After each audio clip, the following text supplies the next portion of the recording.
So click here, this guy. Okay, so today we're going to learn about objectives. And I think that maybe by now you realize that this is one very important part of the macroscope.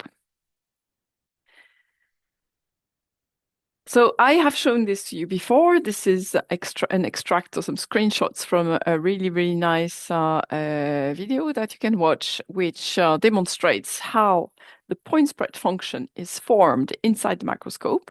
And so I remind you that the point spread function is actually a pattern. So it's a shape, basically, that it's an image that the microscope forms of any small dot that fluoresces inside of our sample. And clearly, the sample is made of a lot of small dots that fluoresce, all the fluorophores. They are small light sources. So every small light source, the light goes through the objective and then makes an image, and the image looks like a rugby man.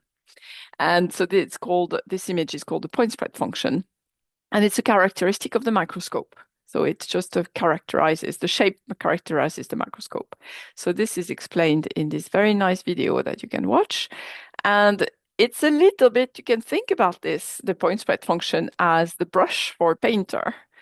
If the painter has a very fine brush, he or she can paint very, very fine details. But if they have only a big brush, it's very difficult to make fine details, pretty much impossible. So it's a little bit the same type of things. What we're trying to do is paint our image with a very big brush. That doesn't work clearly. Um, so the objective is one of the most important parts of the microscopes. As you can see in here, it is complicated. It has lots of lenses, and on top of that, some of these lenses or groups of lenses move in respect to each other. So it is quite a complex machine, let's say. So these objectives are very expensive. Do not use an objective just because it's there, just because someone told you, I use that one for everything. No, you need to pick the best objective for your experiment. There's a lot of reason why we use one objective or another. And if you are, what analogy could I find? Mm, it's a little bit like if you're saying, I'm here in Sweden, I want to travel to China. It doesn't matter what way I use to travel. Sorry, it does matter if you decide to go by foot or if you decide to fly. It's a very different matter. So it's the same thing for that. You have to pick the objective knowingly. So the good objectives are very, very expensive. So objectives can be between anything between a few hundred of euros to 25,000 euros. So please take care of them. So you will learn also how to clean an objective. Um, Here you can see that, so even though this represents something else, but this is a distorted point spread function. So they would be like this is a real point spread function that had been actually measured, right? So of course they are never perfect like the rugby man I showed. You can see here these are a little bit shorter. The legs are a bit shorter on this side, but this one you can tell that it's completely distorted. There is no head to our little rugby man. He has no arms either.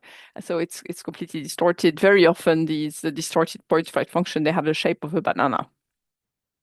So the distorted PSF, that might come from a damaged objective. It could be the objective is dirty. For example, if someone has put oil on an air objective, which is quite common, it's pretty difficult to clean. So if this happens, if you put oil on an air objective, please, please, please go and contact the facility person because they need to clean it. It's a bit of a special way to clean. Otherwise, the next user will be in trouble.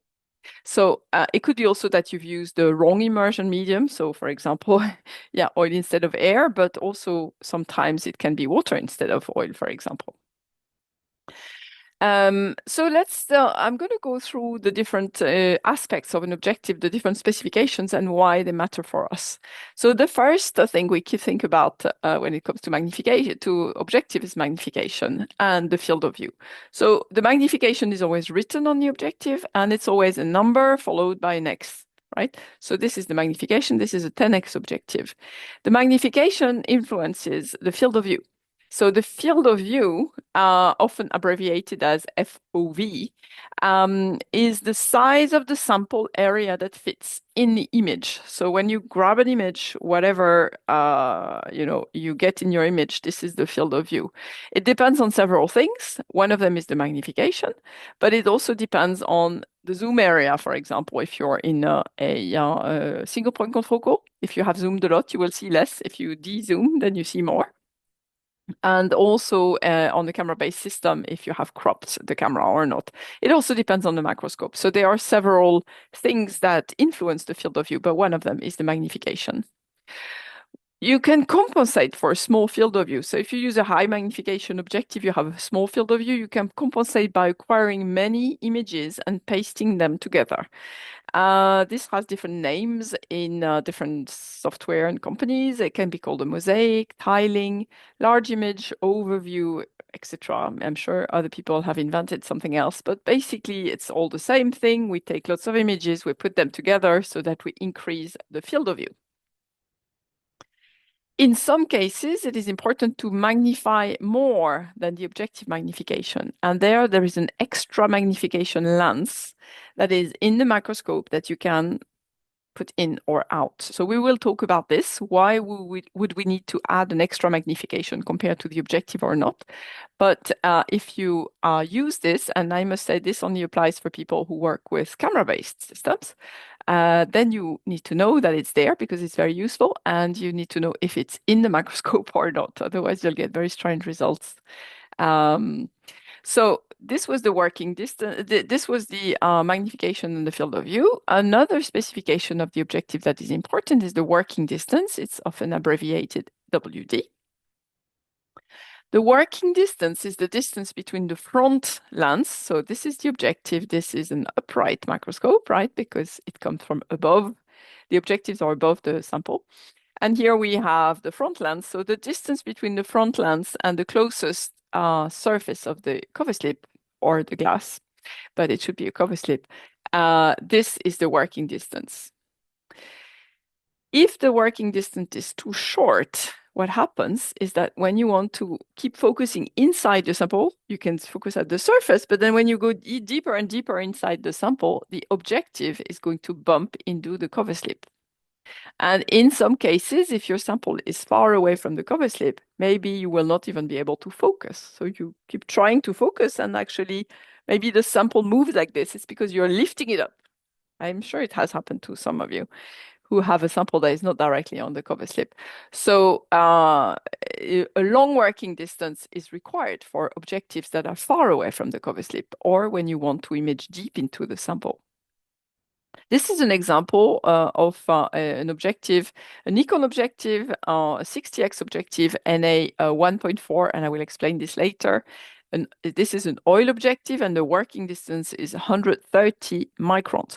So we can only go 130 microns deep into the sample. Afterwards, we bump into the cover slip. So this is another specification of the objective that is extremely important. It's called the numerical aperture. It's abbreviated NA, and I think I have spoken about this a little bit before in the optics lecture, because this is an aperture. So if you remember, we have irises that we can manipulate light with lenses and irises. Irises we can close and open. And the numerical aperture is an aperture. So it is an iris that it is in the light path, but not at an image plane. So then it's called an aperture. If it's at an image plane, it's a field stop. It's a little reminder of our optics. And here we have the numerical aperture. This is the equation that calculates the numerical aperture. So n in here, we have seen this before. N represents always the refractive index of the immersion, of the objective immersion medium. So if it's an oil objective, you're going to put oil on the objective. That is the immersion medium of the objective. If it's a water objective, you'll put water. If it's an air objective, then the immersion medium is air, okay? So each of these has a different refractive index represented by n.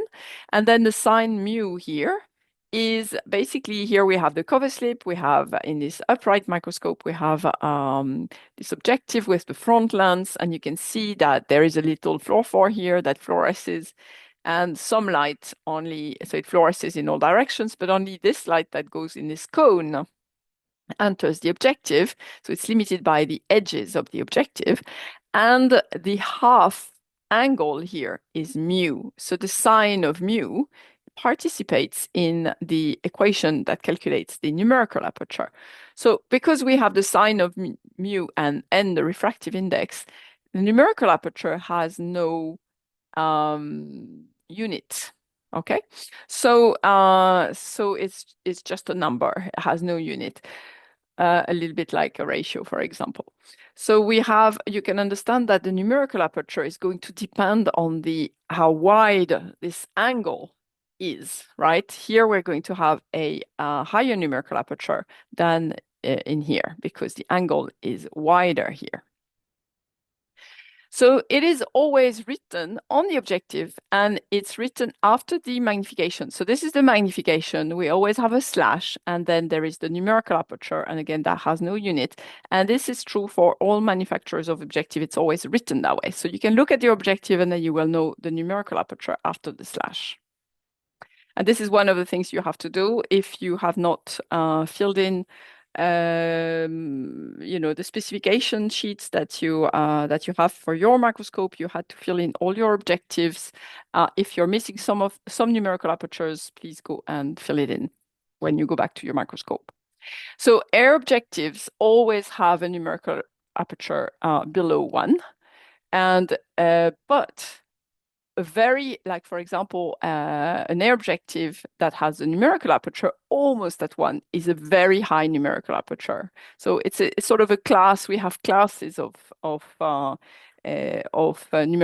objectives. So an air objective can be maximum 1 for 0.95 is super high. For water objectives, any water objective that has a numerical aperture that is higher than 1.2 is a very high numerical aperture. And for oil objective, any objective that has a numerical aperture above 1.4 is a very high numerical aperture. You can see this one is 1.35, but it's an oil objective. So this one does not have a very high numerical aperture. All right. So as you can see in here, the working distance, which, as I said, is the distance between the front lens and the closest surface of the cover slip, is decreasing when the numerical aperture goes high, unfortunately. So we all, in microscopy, we're all dealing with compromises. So if you want a high working distance, you need likely to have a low numerical aperture objective. And when you have a high numerical aperture objective, you have to make do with a short working distance. So the numerical aperture is one of the most important specifications of the objectives. It influences the XY optical resolution and the depth of field. So we will talk about that later, which is the Z optical resolution and also the brightness of the image. So very important specification, the numerical aperture. And my hope is that in the future, when you say, which objective are you using? You're not going to say, I'm using the 10x or the 20x. You'll say, I'm using the 10x slash 0.45 or something like this.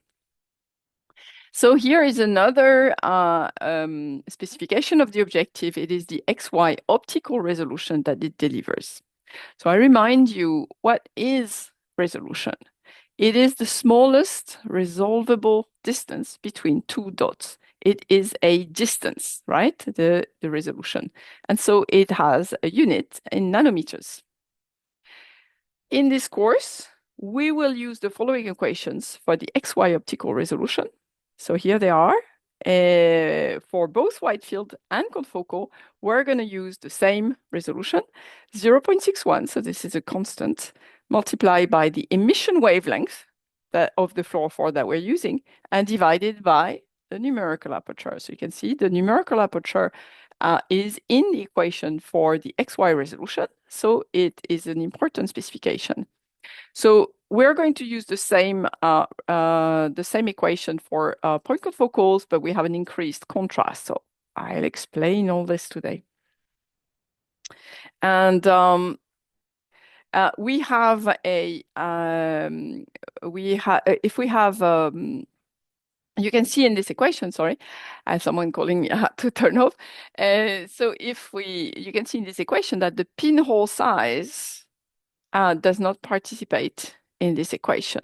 So the pinhole size and the XY resolution are not related except if we are on a confocal, so single point or multi-point, and the pinhole is smaller than 1 area unit.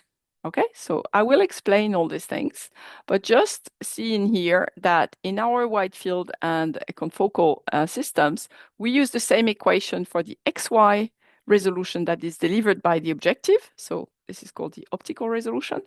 And we have no pinhole size in here. And all this will be explained. So closing the pinhole between 1 area unit and above increases the contrast. All these things I will explain, but just know that we actually have the same type of resolution in XY with a wide field or with a confocal system. So all this is explained and summarized. Let's say I will explain it, but it was summarized in the document that is called Important Equations for Light Microscopy, which you can find in the Practical Information module.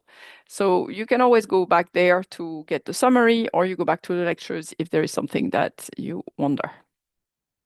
So that was the XY resolution, optical resolution. And now we have the Z optical resolution is also a specification of the objective. It is also called the depth of field, but let me explain.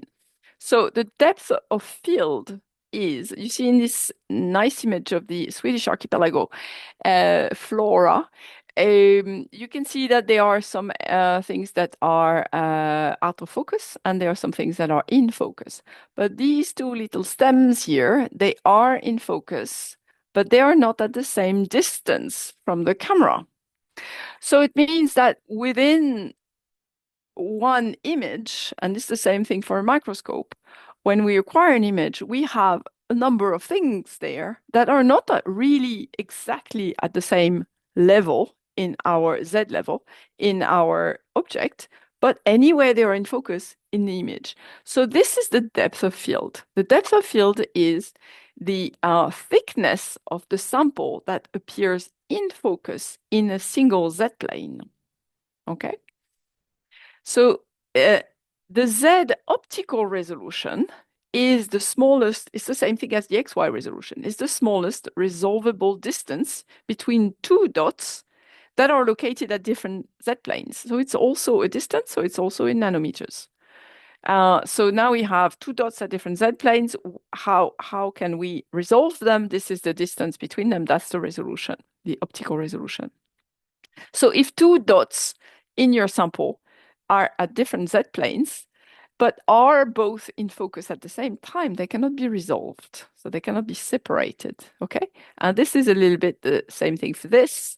How do we know that this little guy is closer to the camera compared to this? It's just because this appears bigger. So our brains are used to processing this type of information. But if you would just look at the stem, how would you know that this one is further away and is not exactly at the same plane? You wouldn't be able to know because they are both in focus. Whereas this one, you can tell it's further away because it's out of focus. So this distance here is the depth of field.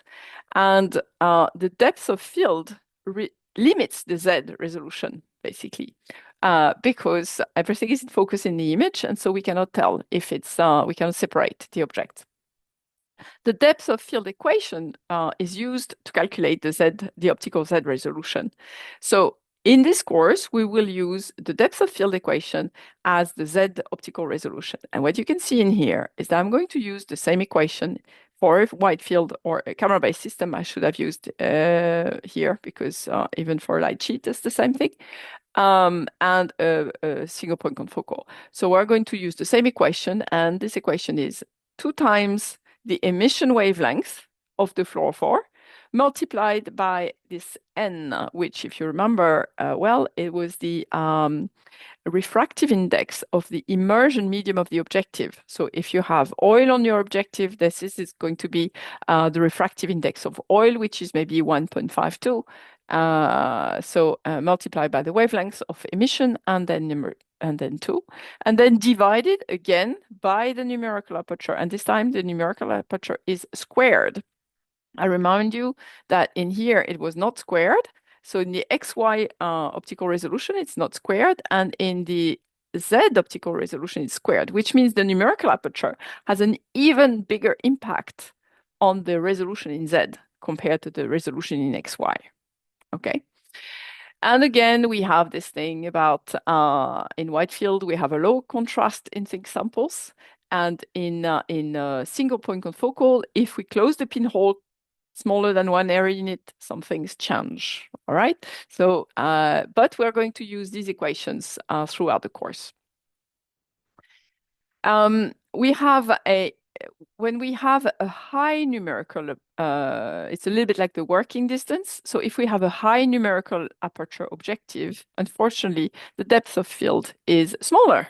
Well, it can be an advantage or a disadvantage. So we have a shallow depth of field. So we have things that are very close to each other in Z appear in focus in the image.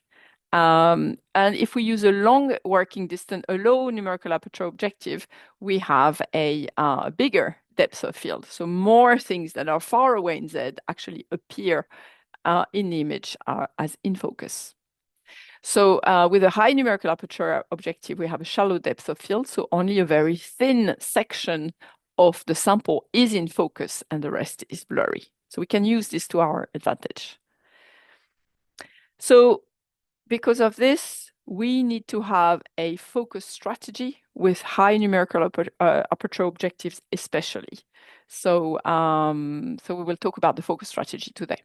And again, all these things are in the important equation for light microscopy document.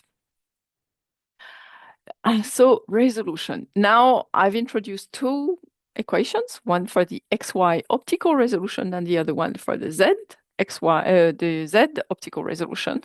And but if you go online, you will find and you search for optical resolution. No, you search for resolution for a confocal, for example. It's a bit vague, right? Because which confocal, which pinhole size, etc. But if you look for that, you will find lots of things, lots of things. And there is a reason for that, because it depends on how we define resolution. But unfortunately, it's extremely confusing.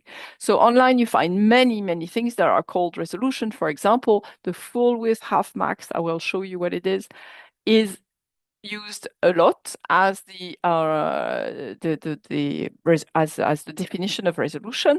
You have the Rayleigh resolution, which is empirical, the Abbe resolution, which is only theoretical. We have the resolution on confocal with infinitely small pinholes that give a completely different type of equations. We have the optical section thickness, which is actually the depth of field.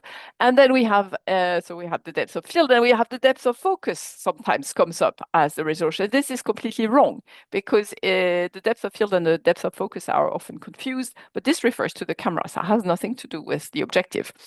And then we have the Z step size sometimes comes up as resolution definition. And that is simply how much you want to move when you do a Z stack in Z. So that is totally not a resolution, but if you look online, you find this type of things. And then you have is the resolution calculated for the excitation wavelength or the emission wavelength? Sometimes the average is used. And then we also have approximations. So sometimes these equations become very complicated, but people say, oh, this part of this, if we have a high numerical aperture objective, this part of the equation becomes insignificant, so we remove it. And then you get this type of equations online. So fortunately, nowadays we have AI, and hopefully AI can spit out the correct information. So, but I warn you that online you find a lot of things about the XY resolution and the Z resolution of microscopes. But in this course, we're going to stick to these two equations, and that will hopefully help you. So in reality, the refraction and scattering in the sample often limit the final resolution of the image anyway. So even the optical resolution, whichever calculation you want to use, is often not defines the final resolution of the image, because what happens is that your sample is not very good and makes a kaleidoscope. And then this is what limits the resolution in the image. So please prepare non-refractive samples. So again, you want to get these equations again, you go back to this document, but we will use them so much that I think you will know them by heart very soon. So now if we look about another specification of the objectives, it is the brightness. Clearly, we want to have a lot of light, and so we want to have bright objectives. What does that mean, and what does the brightness depend on? Look who's coming up here, the numerical aperture.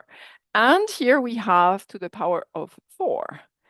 And then we have, for the first time, magnification, because you may have noticed that, I forgot to say it, but the magnification does not come up in the picture in the equations of the XY optical resolution and the Z optical resolution. Okay, the optical resolution is what the objective delivers, and the magnification does not come into play in that. But the magnification comes in brightness. So I like to calculate this and multiply by 1000. Otherwise, I get lots of digits after the comma and my brain doesn't work. If you can see in here, this is what I've used. So I've multiplied by 1000. We have here two objectives. One of them is a 40x objective, the other one 60x objective, and they're both oil objective, and therefore their numerical aperture, the refractive index of oil in this case is 1.55. Okay, and so you remember this comes into the equation in the Z optical resolution. And these are the numerical apertures of these two objectives. So one is a 40x/1.3, and the other one is the 60x/1.4. So they have different numerical apertures, and the 60x has a higher numerical aperture than the 40x. And this is their working distance. You can see that the one that has a slightly lower numerical aperture has a longer working distance of 0.2 millimeters, so 200 microns. And the oil objective, the 60x oil objective has 130 micron working distance. And this is the field of view. So clearly we have a higher magnification for the 60x, so we see less of the sample. So this is proportional completely to this. So we have more sample in the 40x objective. And now look at the brightness.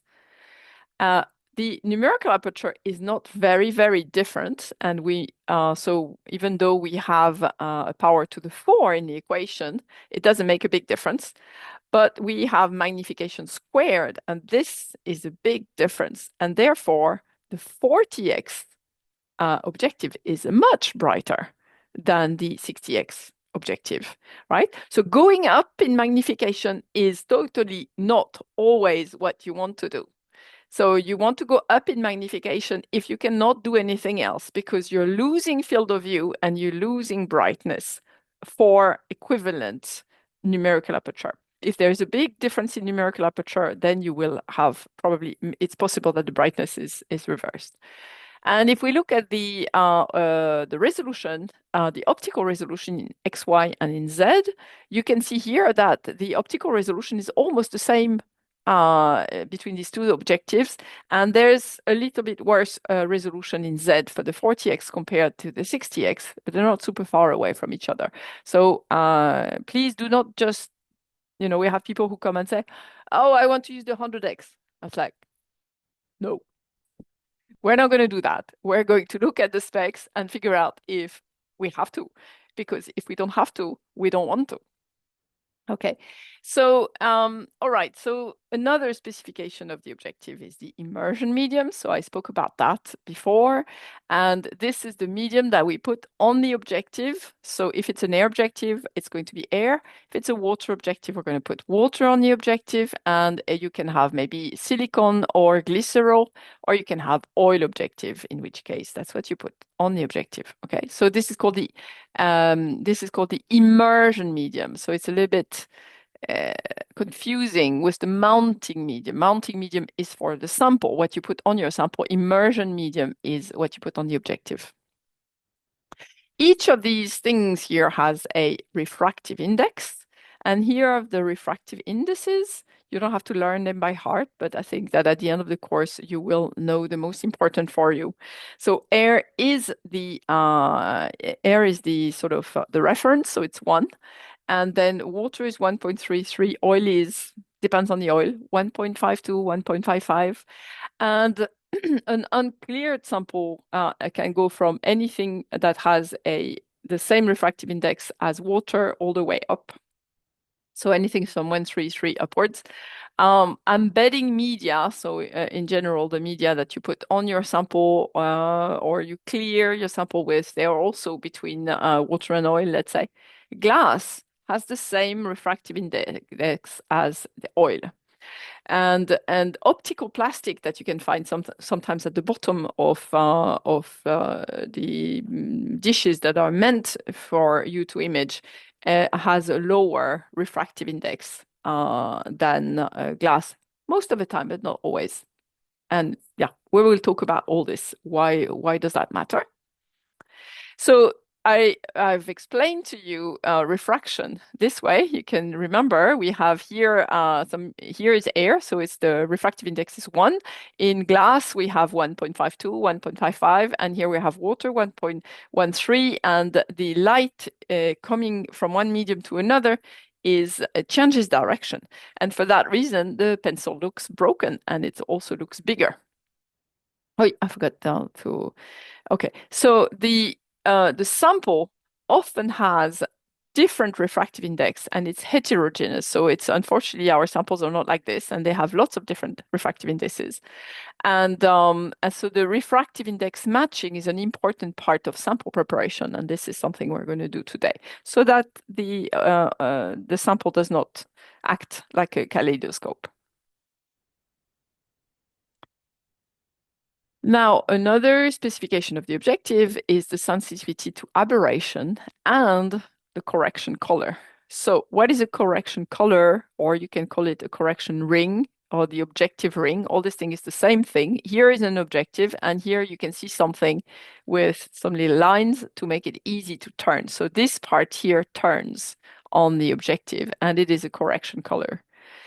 The higher the numerical aperture of the objective, the more sensitive the objective is to aberrations. So again, we always want more everything. So we want a higher magnification, we want a high numerical aperture. It comes at a cost. So we have to know what is best for our experiments, not just pick randomly the highest of everything.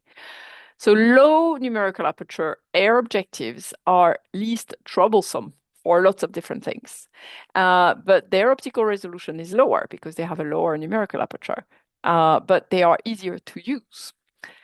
So aberrations can be corrected manually if there is a ring on this objective, and the ring can correct different things. So it can correct temperature variation sometimes, so between 37 and 23, for example. It can correct cover slip thickness variation, like for here, for example, and we'll talk about the cover slip thickness later. And then it can correct also sometimes you have objectives that have multi-immersion objectives, so you can use them with either glycerol or water, and in that case, you have to adjust with the ring. And so when you use a high numerical aperture objective, you always need to adjust the correction color if there is one. This is why I asked you to figure out if there was a ring on your objective. If you were not sure, whatever, you have to go back to the microscope and look again. If you see something like this, write that there is a ring. If there is a ring, you must use it. I will show you how to use it. So try to prepare your sample as perfect as possible.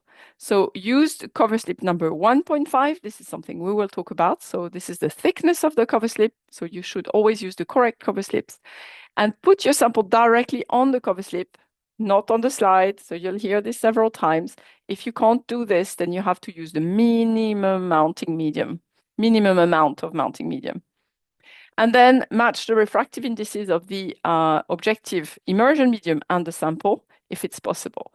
So what happens if we do not adjust the correction color? We come to the microscope, we put our sample on and we start imaging, but the user before has moved the correction color. And then What happens? Well, this is what can happen. Suddenly, you try to focus on your sample, and this is what happens. You can't focus really, but this is the best focus you can. Why is that? Because the correction color is in the wrong place, or you have a lot more mounting medium on your sample. So all these type of things participate in an image looking like this. Next time you come to microscope, if you feel that you cannot focus, just think about this. Look if the objective has a correction color. So this is the same sample, the same objective, everything the same. But in here, we have adjusted the correction color. You can see that it makes an enormous difference. The sample is brighter and it's more contrasted. So if your objective has a correction color, use it. And the images will become sharper and brighter. You will only notice the difference if you look at the images side by side. Do not satisfy yourself with something like this if normally your image looks like that, okay? Only the objectives that have a high numerical aperture in their class, so for example, a 0.95 air objective would have a correction color, likely. So you need to look at the objectives to see. So how to adjust the objective correction color? And if the objective that you use normally has a correction color and you want me to demonstrate how to do this adjustment, you please remind me during your workshop, the Student Imaging Challenge workshop, because I can show you. So the way to adjust it is like this. First, you focus on your sample as best as possible. Oh, this is what happens. And then you make sure that you do not move the objective. So it's a little bit difficult. It's a bit tricky because, for example, it can be under the stage for inverted systems. You're going to hold the objective and with your finger, you're going to turn the ring. So you don't move the objective, but you just rotate the ring. You rotate the ring completely to one side, and then you will see that the object goes out of focus. Sometimes you don't even see it anymore. So you refocus as best as possible, and then you acquire one image. And then you do the same thing. You move the ring completely to the other side, you refocus, and you acquire another image. And then you compare the images, the focus and brightness. And then that tells you, oh, if my ring is more on this side, it's better. So then you place the ring near the center of the position of the ring, but closer to the side where the image were better. And then you refocus. Okay? So this is the way to do it. And again, you tell me if yours has one, I can show you. And you can see it makes a big difference. The cover slip thickness. So now I spoke about the cover slip thickness a little bit. I'm going to explain. The cover slip, the immersion medium. So again, the immersion medium is the oil that you put on the objective. And the mounting medium, so that's the stuff you put on your sample, for example, Daco, Prolong, etc., are the mounting medium. These cover slip, immersion medium, mounting medium are part of the design of the objective. The manufacturers of objectives, they have to assume things about your sample. And what they assume is that you have a cover slip of a certain thickness, it's a certain, a certain thickness, and also that it has that the sample is directly on the cover slip. And they make all their calculations in the optics based on that. So if your sample is not like that, you're going to introduce some aberrations. It doesn't mean you can't image, but your images will not be as good as they could be. The cover slip is the cheapest optical element on the microscope and the most likely to be misused. It is super easy to buy the correct cover slips, but most people have the wrong ones. And that is because for whatever historical reasons, at hospitals, they use a certain thickness of cover slips, which is not the one that the microscope objectives are designed for. And so because of the mass of cover slip that are sold at hospitals and in the clinic, clearly this is the biggest amount of money. And so these are those that come up most, and they are number one, and we want number 1.5. Do not use cover slips number one. Okay, so some objectives are designed to work without a cover slip, but most of them are designed to work with cover slips. If you use a cover slip that is designed to work without cover slip, with a cover slip, then the image is distorted. So just check if your objective has does not should not have a cover slip. Don't use.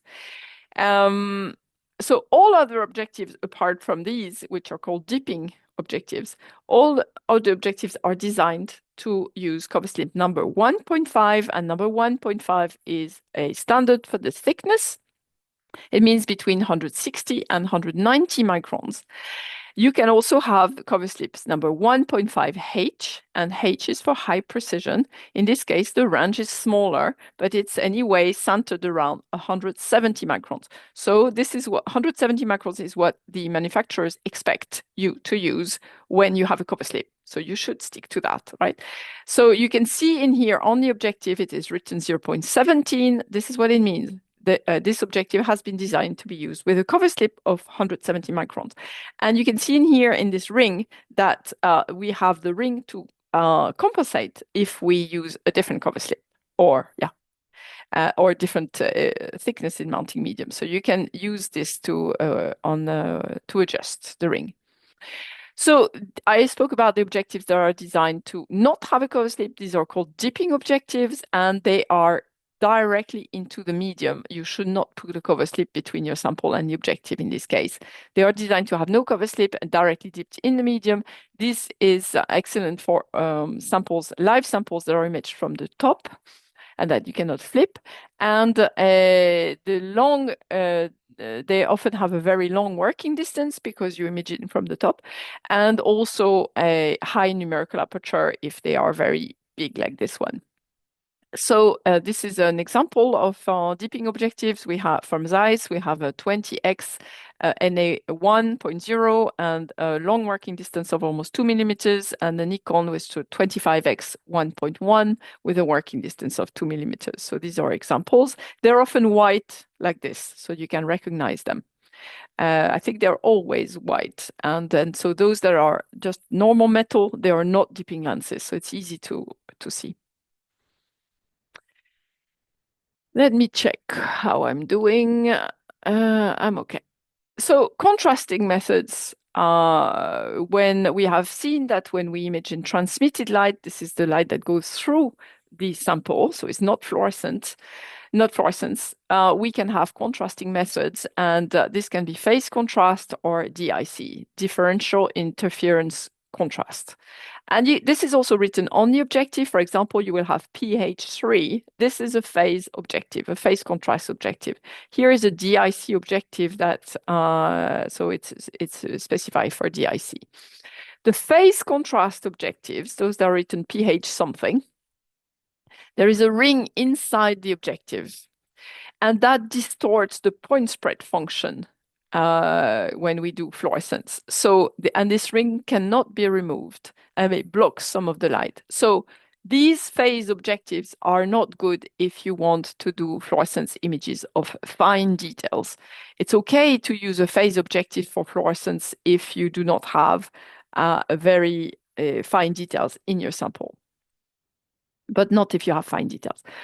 The DIC objectives, there is a prism, but it's behind the objective, so it can be removed. It also distorts the point spread function for fluorescence, but since it can be removed, then you can just remove it when you want to do fluorescence of fine details. And again, this is when I say distorts the point spread function, you would get like a banana thing or a asymmetric point spread function, for example, like this example on the right. Now, the objectives have different corrections inside, and they have also different coatings. So what are these corrections? Inside the objective, we have different lenses that correct the known aberrations. For example, the field flatness. If you would just make an objective like this with a few lenses, because the lenses are like this, they are thinner on the one side compared to the center, not all of them, but many of them. Then we would have the image would have a different focus at the center and on the corner of the image would be at different focus planes. So you need to have extra lenses that compensate for this to bring all this to the same focus. This is why we have so many lenses in an objective. So some of these are correcting for the field flatness, where the center and the corner of the image are not at the same focal plane. And these corrected objectives are called plan objectives. Not all objectives are plan, but it's written on the objective if you have a plan objective. And then we can have chromatic aberrations as well. And what are chromatic aberrations? It's because of dispersion. We have seen this from diffraction. We can get dispersion. And where the colors are actually ending up at different places. So they can end up in different planes in our sample. And every year I find students samples when I image them that have problems with chromatic aberration. So I assume that I will find again this year. So the colors are not focused at the same plane, and the corrected objectives are called apochromat. So the highest level of correction for an objective is a plan apochromat, and you will see this written at the top here on the objective. There can be something else written. There's a lot of different types of corrections depending on the objective, but the highest correction is plan apochromat. There's also coatings, and these are crystals that are on the front, so the crystals that are on the front lens, and that can be something that you find here. See, this is a plan apo objective, so it's not a chromat correction, but here you have something else, which is the crystal layers at the on the front lens. So they can improve transmission, for example, of the emission light, these crystals. They can be damaged very easily, you can think. So you need to be very careful when you clean the objectives. Otherwise, you remove these crystals or you scratch them, and you will have to watch a little video about how to clean objectives. Yes. So this is a final example of a sample that was acquired in 60 micron deep in collagen gel with cells. And you can see in here that we have used a water objective to match the refractive index of this sample, which it's a gel, and so it has the same refractive index as water. So we can see fibers deep into the gel because we have matched the refractive indices. So when you image live samples anyway, you should always use a water immersion objective. And yes, please watch this video, but this is one of the assignments, how to clean an objective, and very nice video. So here is the little conclusion for this lecture. And so we need to think about our scientific question. Again, we work with reverse design. So we start from the scientific question, and then we pick which microscope is the best, which objective is the best, which settings are the best, how am I going to make my sample. So this reverse design is very important, and it's important that you have a clear scientific questions that is formulated in terms of metrics. What are you going to be measuring in your sample? And so, for example, if you want to measure something that requires a high resolution, that would be something that has lots of dots or lots of edges, then you need a high resolution. What you need is an objective with a high numerical aperture. And we will talk about this, but you also need to match the pixel size. So we'll talk about this next week. So an objective with a high numerical aperture if you require a high resolution. If your scientific question requires you to go deep into thick samples, you need to have a long working distance. So the objective must have a long working distance so you don't bump into the cover slip before you reach the plane that you're interested in. And then if your sample is a thick sample with a certain refractive index that you know, for example, a water refractive index, like I've shown you this sample that is made of gel, and we want to image deep into the sample. So we have to match the refractive index of the objective. So if for a sample that is has a water refractive index, we want to get a water objective. If we have a sample that has a high refractive index, like oil, for example, it can be a cleared sample, it can be fatty tissues, then maybe we use oil or glycerol or silicone, which have a higher refractive index than water. And then if you want to image very large areas, for example, you have a whole multi-well plate, then you try to avoid the objectives that have an immersion medium. You want to use an air objective for this so that you don't smear the immersion medium at the bottom of the plate if you have an inverted system. But I mean, with an upright system, you cannot image a multi-well plate. So then you also want to have a large field of view because you have a lot to image. So you want the field of view to be as large as possible. So you choose the objective that has a low magnification to have a larger field of view. Then if you want to image, if you do intravital imaging on animals, live animals, and maybe some of them, they have a window, maybe, like a glass window inserted in the animal, then maybe you want to use a glycerol objective sometimes because it's tissue below the cover slip. And so these tissues often have this refractive index of glycerol, the same glycerol or silicone. If you want to do some special techniques like turf or storm, you need to use an objective with an ultra high numerical aperture, so which is something that is called the critical angle for the laser to come into the sample. So special objectives for these special techniques. If you have a very dim sample, you want to use an objective that has a low magnification and a high numerical aperture because both the magnification and the numerical aperture participate in the equation of brightness. Okay, so you can see that we're not picking an objective just because we make a choice. So do you pick the best objective for your experiment? What you will have to do in the assignments today is to think, why did I use this objective? Why did I pick this objective? Is it because like, okay, someone told me, that one is good. Or do I actually have a reason? And is this the best objective for your scientific question and your sample? So always use the correct cover slip thickness. It will not cost more money. It will not be difficult. Just when you buy the cover slips, buy the correct ones and just ban number one cover slips. This is what I've been saying before, is that there's a number of things that you can do right very easily. The day if your experiment is not very demanding, it's fine. You can use whatever. You can really get away with murder if your experiment is not very demanding. But the day your experiment becomes changes and you have a more demanding scientific question that requires you to be more careful, you will have to troubleshoot so many things. Whereas if from the start you set these things right, you don't even have to think about it. So use the correct cover slip thickness always. So also when you look at your objective and if you have a ring on the objective, use it. So make sure that it's at the correct position so that you get the best brightness and contrast in your image. Clean the objectives very carefully. Do not scrub the objectives, okay? You look at the video and then you will see. So I'm going to stop in here.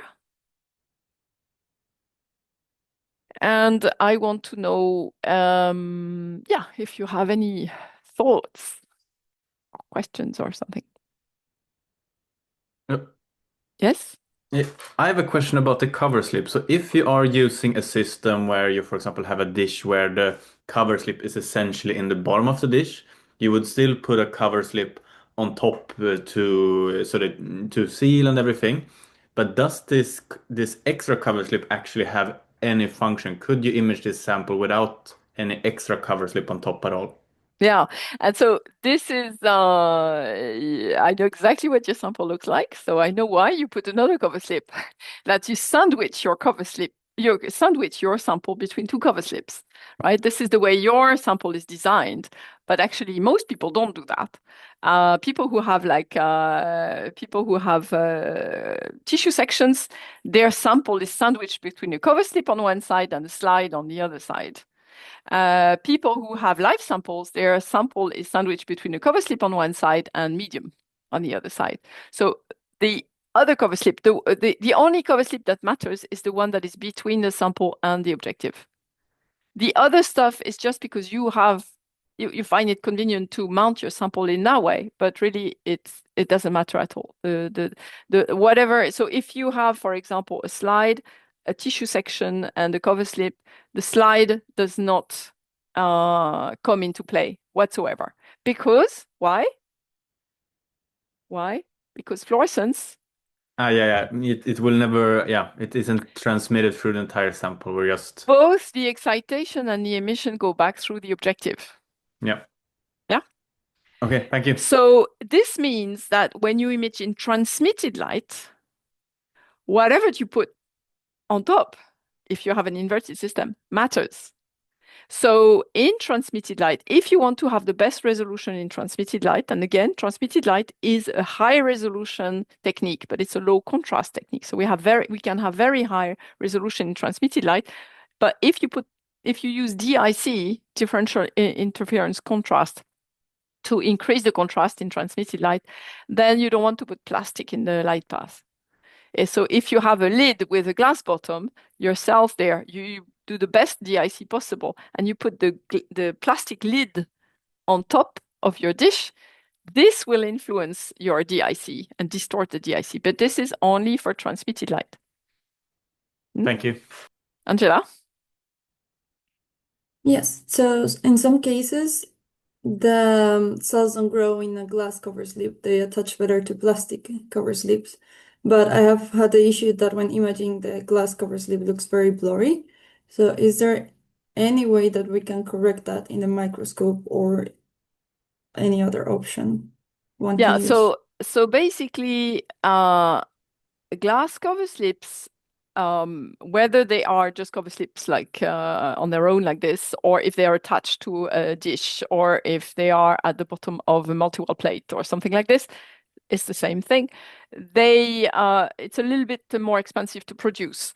So for that reason, and then you can break them, I don't know, something like this. For that reason, manufacturers of these vessels, the carrying dishes and stuff, they have designed like multi-well plates or multi-well chambers with like 8 wells or 12 wells. They have designed them with a thin plastic bottom.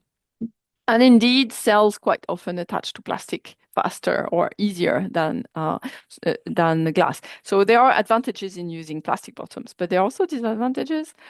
And if you do high-end microscopy, fluorescence microscopy, the plastic bottoms are not very good. So it's better to use glass and coat the glass with polylysine, for example, so that the cells attach than use these plastics. But again, it all depends on your scientific question. Again, if you have a scientific question where you do not require high details, you don't care.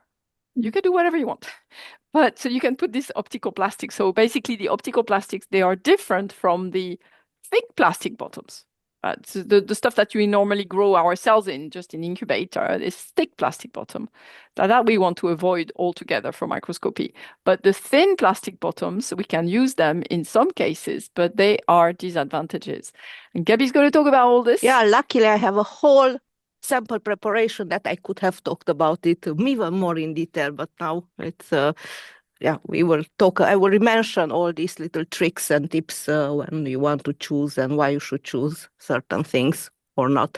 Yeah, so that is on Monday. On Yeah. Monday, well, you're gonna hear all these little things. But Well, why your sample again, was blurry, Angela, that can have many, many reasons. So it's a little bit difficult. We can see when you come to my workshop, the Student Imaging Challenge workshop, we can see if we can identify. Okay, thank you. Jessie.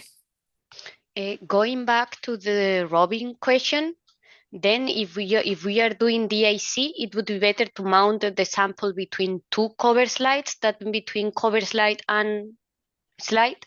No, if you do DIC, what you want is to avoid plastic. The plastic, But the plastic thickness lid is one. No, the thickness of the glass is not important. The thickness of the glass that is between the objective and the sample is important. The thickness of the glass that is above, if, for example, you have a glass slide, that is less important. So it's really but plastic distorts the IC. So you want to avoid the plastic lid, and the thickness of the glass that is between the sample and the objective is always 170 micron. Okay? Any more questions?